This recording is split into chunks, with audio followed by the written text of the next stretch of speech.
So this is Unit 9, Global Change. This PowerPoint is about climate change mainly.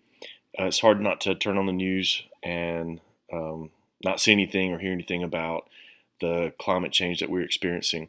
So there is considerable evidence that does indicate the Earth's atmosphere is warming at a very rapid rate, and that will lead to significant climate disruption during this century. The IPCC, which is the International Panel on Climate Change, releases a report every so often, and every time they release a new one, the language is more and more dire. This not only includes the increasing air temperature, but also the warming of the oceans, as well as the acidification of the world's oceans. So, of course, the students must understand what is the difference between weather and climate. They are not the same. Weather is going to be your short-term, day-to-day temperature and precipitation mainly, and climate is going to be the long-term temperature and precipitation. And there is a huge difference. So, when someone says, "Well, we only had we had a pretty mild winter," that proves climate change and global warming. Well, that's not true. Just like if you have an exceptionally cool summer or cold winter, it doesn't disprove it either. So you have to look at long-term patterns to look at climate change. So we have collected lots of data to support this. There are different ways that you can measure air temperature. You actually can go back hundreds of thousands of years by looking at ice core samples. So kind of like digging down in the ground and going back in time, you can do the same with the ice in the Arctic and Antarctic. And every time a snowpack solidifies, it traps some of the air into tiny bubbles. So it's like a snapshot in time of what the atmosphere was like at that time. So you can get an idea of, or not an idea, you can get a very accurate measure of CO2, and there's a ratio you can perform to get the temperature as well. And so that is what scientists have looked at to go back hundreds of thousands of years at both CO2 and temperature. This slide is over just the past 130 years, and you can see that it is climbing. This is one of the ice core samples that scientists actually have removed. So you basically shove a hollow tube down into the ice and bring it back up, and it has the tube is filled with ice. You can then take like a hypodermic needle or whatever and withdraw some of the air from one of those bubbles that was trapped hundreds of thousands of years ago, and then you insert that into a gas chromatograph or a gas chromatograph hooked up to a mass spectrometer, or maybe even a GC mass spec HPLC, and measure for all these different kinds of molecules that were in the atmosphere at that particular time period. So we know the Earth's climate is changing.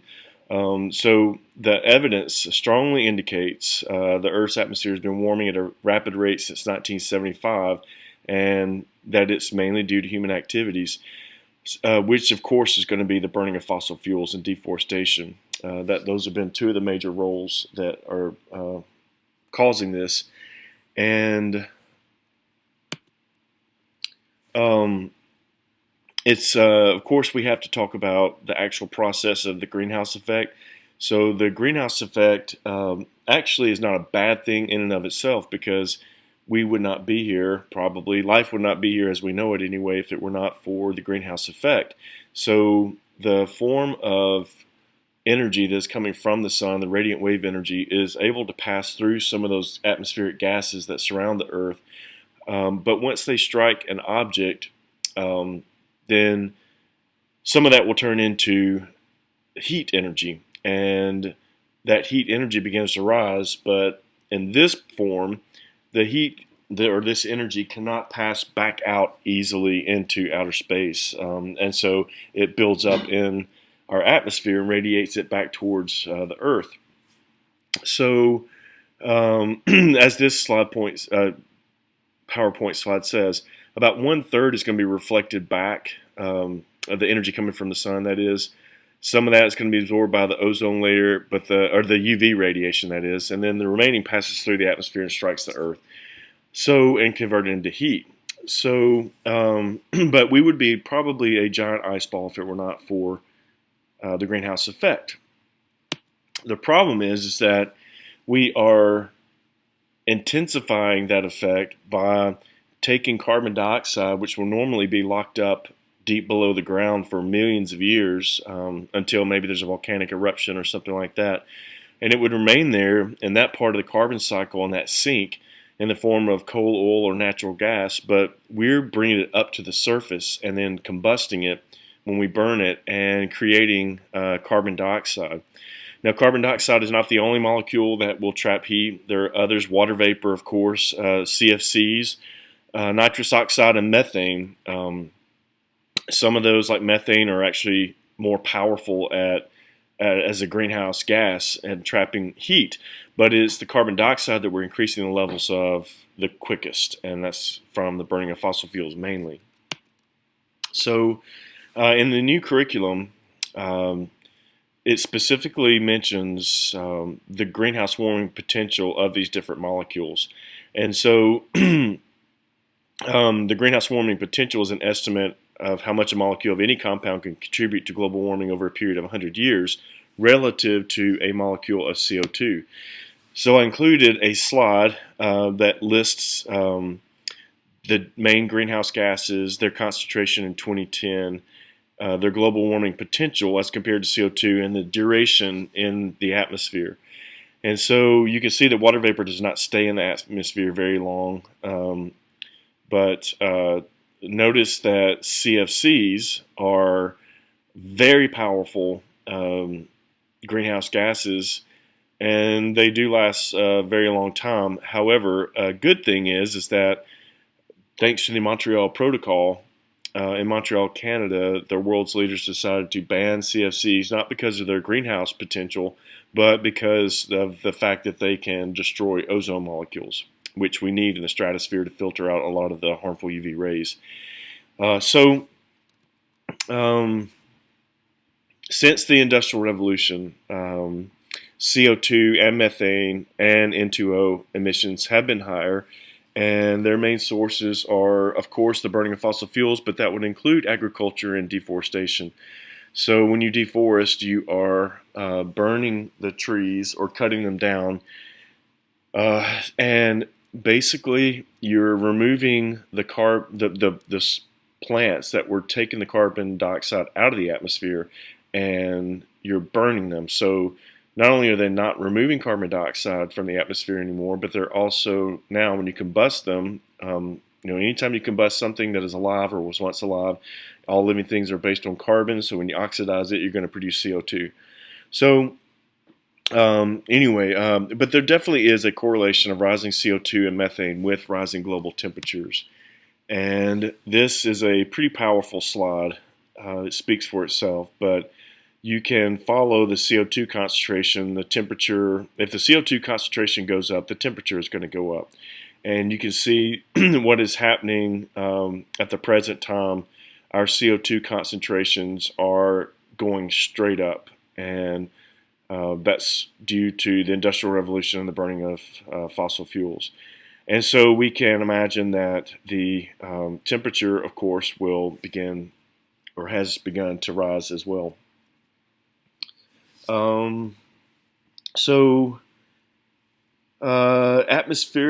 average atmospheric concentration of CO2 rose from 280 parts per million to 400 since the Industrial Revolution, since its beginning. So in geologic time, that's very brief, but 70% of methane emissions over the last 275 years results from human activities.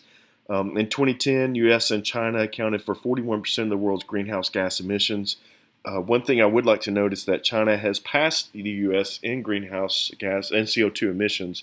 At one point, I believe China was building one new coal-burning power plant every 2 weeks. I think they have slowed down. But anyway, there are many human factors that can either amplify or dampen the changes. So one thing that one of the many things that we need to thank our oceans for is that they can absorb a tremendous amount of CO2. And as the CO2 concentration builds up in the atmosphere, that means that more CO2 can dissolve and will dissolve into the oceans. Unfortunately, just like in the atmosphere, in the oceans, when CO2, just like nitrogen oxides and sulfur oxides, or NOx and SOx, they can react with water and turn into acids. So SOx, or sulfur oxides, can react with water and turn into sulfuric acid, and nitrogen oxides can react with water and turn into nitric acid, and both of those are very strong acids, causing acid rain or acid deposition. But it's the CO2 that is increasing in the largest amounts, and CO2 can also react with water and turn into carbonic acid, which is weak acid, relatively speaking, but it is still an acid, and so it is leading to the acidification of the world's oceans. And of course, we'll talk more about that later, but it does cause a problem with things such as corals being able to form their protective shells. But the oceans are warming as well. In the last century, there's been between a 0.32 and 0.67 degrees Celsius increase, and it's absorbing less CO2 and hastening the atmospheric warming, because if as the CO2 concentrations continue to increase and accumulate in the atmosphere, the oceans can only absorb so much CO2, and so that's going to be a problem. Interestingly enough, outdoor air pollution can temporarily slow atmospheric warming, such as aerosols and soot pollutants, or SPMs. But sulfate particles, for example, can reflect some of the sunlight, and soot particles can absorb sunlight. So they can temporarily, slow down atmospheric warming, and we have seen that with large volcanic eruptions for a year or two after the eruption. You might see an overall slight cooling. So what are the effects of a warmer atmosphere? So the projected rapid change in the atmosphere's temperature could have severe and long-lasting consequences, including increased drought in some areas, flooding in others, rising sea levels, as we're already seeing, and shifts in the locations of croplands and wildlife habitats. So this is a world problem, and I tell my students all the time, I'm really sorry for what the generation ahead of me and my generation have done, and I have great faith in their generation. Of course, one kid the other day told me, yes, but Mr. Johnston, my generation also eats Tide Pods. And I replied, well, every generation has those, but I think you guys are going to do great things. We have no choice. They have no choice. So this is interesting. The Arctic Ocean is receiving or accumulating less and less ice every year, and that is troubling. The permafrost also is thawing, and that's troubling as well. That could cause another positive feedback system, which we'll talk about that in a moment. But it's actually opening up shipping, and there's a race now to claim some of the seafloor because there may be potential oil or natural gas there. So that's kind of adds insult to injury there. But these are graphs are the average September Arctic sea ice extent from 1979 to 2012, and the sea ice volume as well. So you can see that those are clearly decreasing, actually, and more ice and snow are likely to melt. So the ice melting is, of course, due to warmer air above and warmer water below, and this is causing a positive feedback loop because as you probably have mentioned to your students or will, the albedo effect is basically, albedo is the percent of the light that is reflected back into space instead of being absorbed and turn into heat energy. And so a lot of that reflecting, or albedo, is due to the snowpack and ice. It's white or light color, and that's going to reflect a lot of the energy of the sun that's coming in. So as the Earth warms, that means less snow and ice, which means less albedo and less reflecting, which means more heat, which means more warming, which means less ice, and so on and so forth. And that is a positive feedback loop, which is not a good thing. So it's accelerating the melting of the polar ice. And some scientists say that there is a tipping point that we have to be aware of. And I think that's part of the urgency in the IPCC reports. But the melting of the summer Arctic sea ice is very troubling, and changes in Arctic seawater temperatures can influence the jet stream even. So we're talking not only the warming of the Earth, but also changing weather patterns and ocean currents and atmospheric currents as well. So you might actually get some areas that are briefly colder than normal when as the jet stream or ocean currents change course. So maybe it's more accurate to say climate change and global disruption rather than global warming, because there are areas that might actually cool briefly. The permafrost gets its name from, it's a layer of ground at the really higher latitudes where it's permanently frozen. So that's where the name came from. And for the first time in human history, we're seeing the permafrost thaw.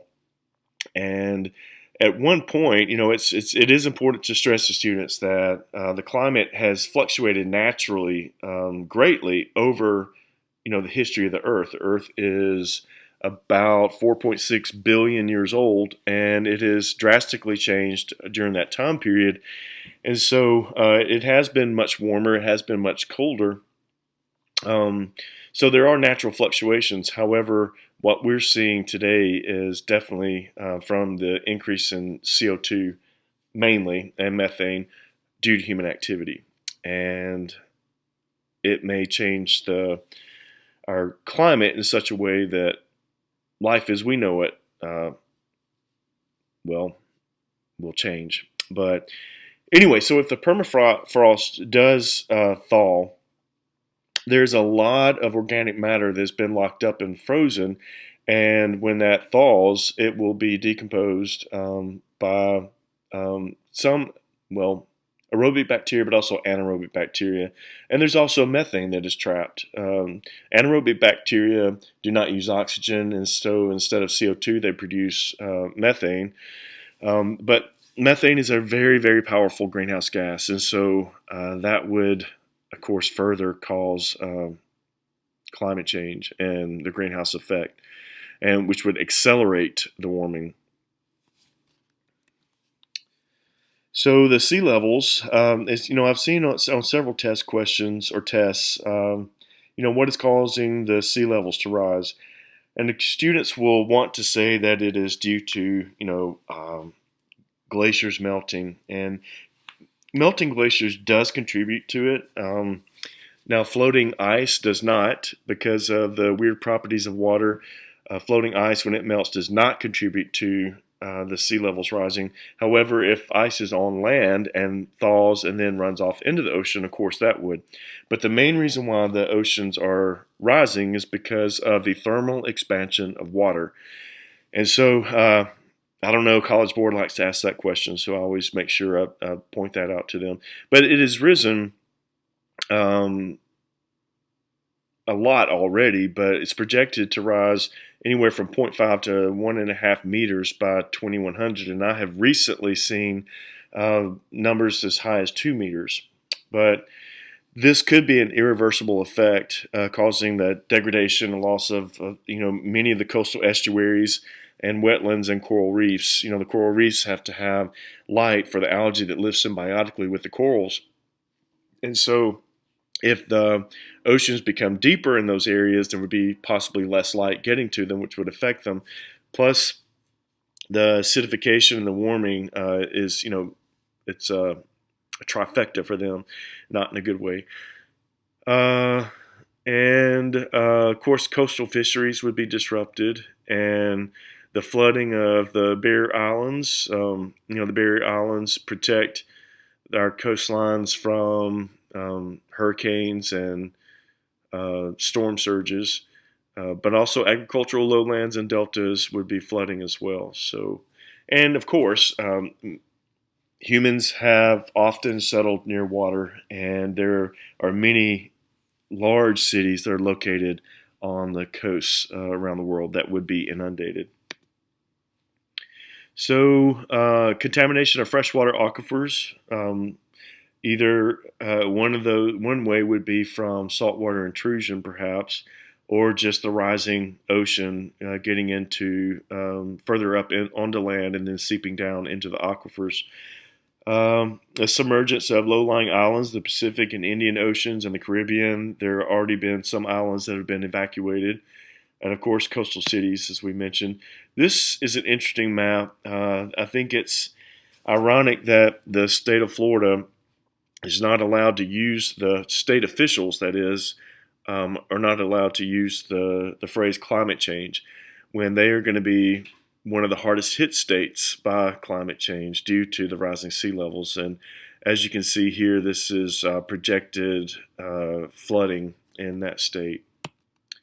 So the oceans are becoming more acidic. It's the acidification of the world's oceans. So the increased acidity of surface waters by 30% is a lot. So CO2 combines with water to become carbonic acid, H2CO3. And as I said before, corals cannot form those shells, which is made primarily of calcium carbonate.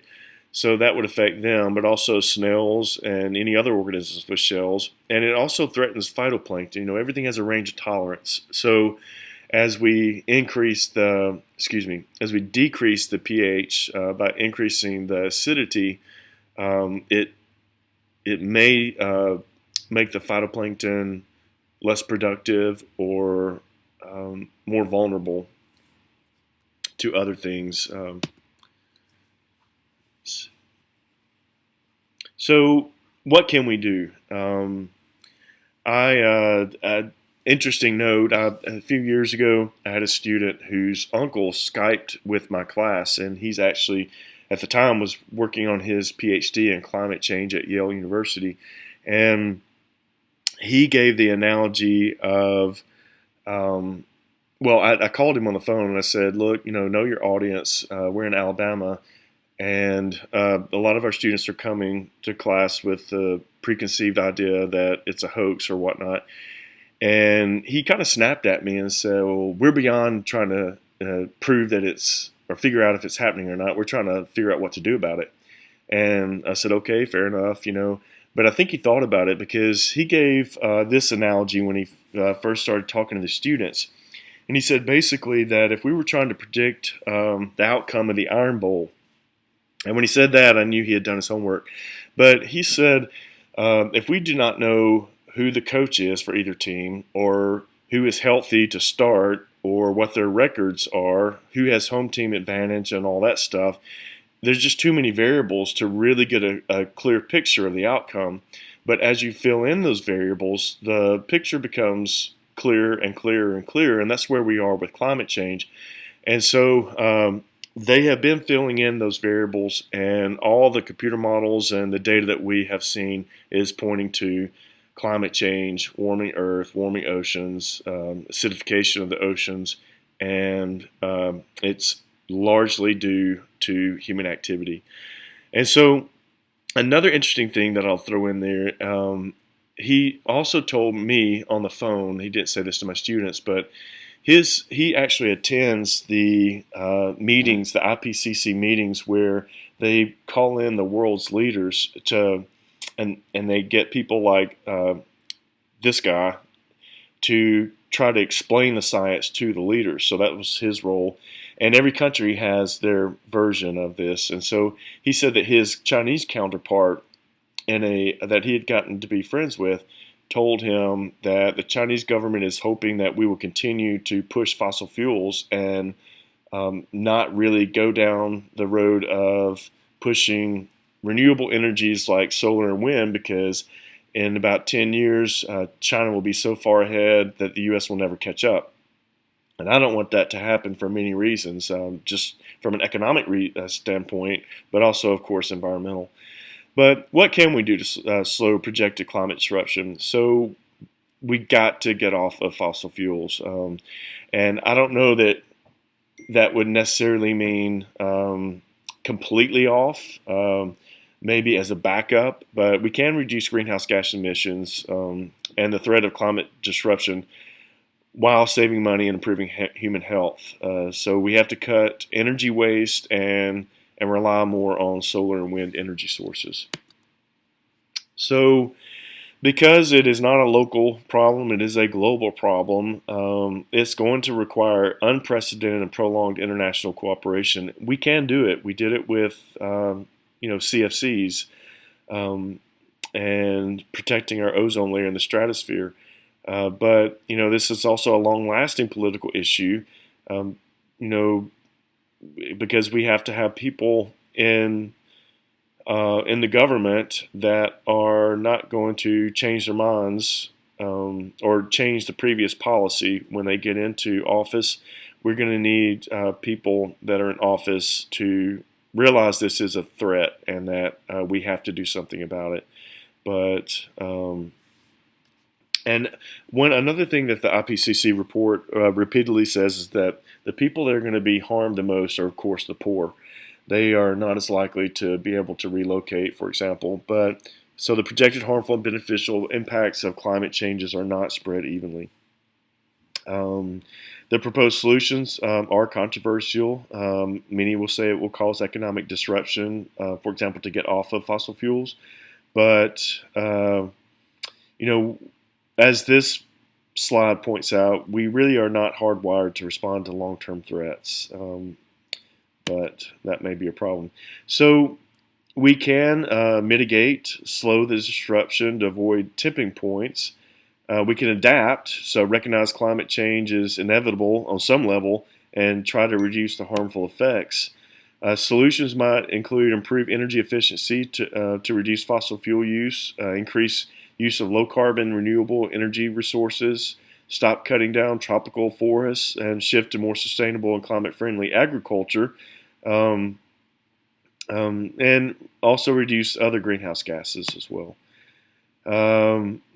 We could implement massive global tree planting, and we could restore wetlands that have been drained for farming, plant faster-growing perennials on degraded land, and there are just many, many things that we can do, all of which together would make a huge difference. There have been lawsuits lately by different cities, for example, to sue the federal government to include CO2 in the Clean Air Act. It is not listed specifically in the Clean Air Act and therefore not a criteria air pollutant. So it cannot be regulated as such, but it should be. And of course, the argument against that is, well, we breathe out CO2. And we do, but anything in excess can be harmful, even water. But anyway, in 2009, the EPA classified several greenhouse gases as a danger to public health. And of course, fossil fuel industries are going to be against this because it may hurt their bottom dollar. Another thing we could do is put a tax on carbon or fossil fuel energy consumption. We can put a cap on total human-generated CO2 and methane, such as the cap-and-trade system that we've seen with sulfur oxides. But that is difficult to manage. We could subsidize the solar and wind sectors and phase out subsidies on fossil fuels. I get why we subsidize fossil fuel industry in the beginning. Anytime you have a new technology like that, it's going to cost so much to work out the technology of it. But that has been worked out for the fossil fuels, and they're making plenty of money, so I don't know why we're subsidizing still. But anyway, and the government funding of research and development into not only more energy efficient appliances, things like that, but also the production in factories and of course, renewable energy. So we can cooperate internationally. We're going to have to. The Kyoto Protocol in Kyoto, Japan, was a treaty to slow climate change and reduce CO2 emissions, but it was not signed by the U.S., which was a shame. We could help poor countries with their technology to become more efficient in energy use, but also to use more solar and wind and other renewables. And of course, protection of large forests would help.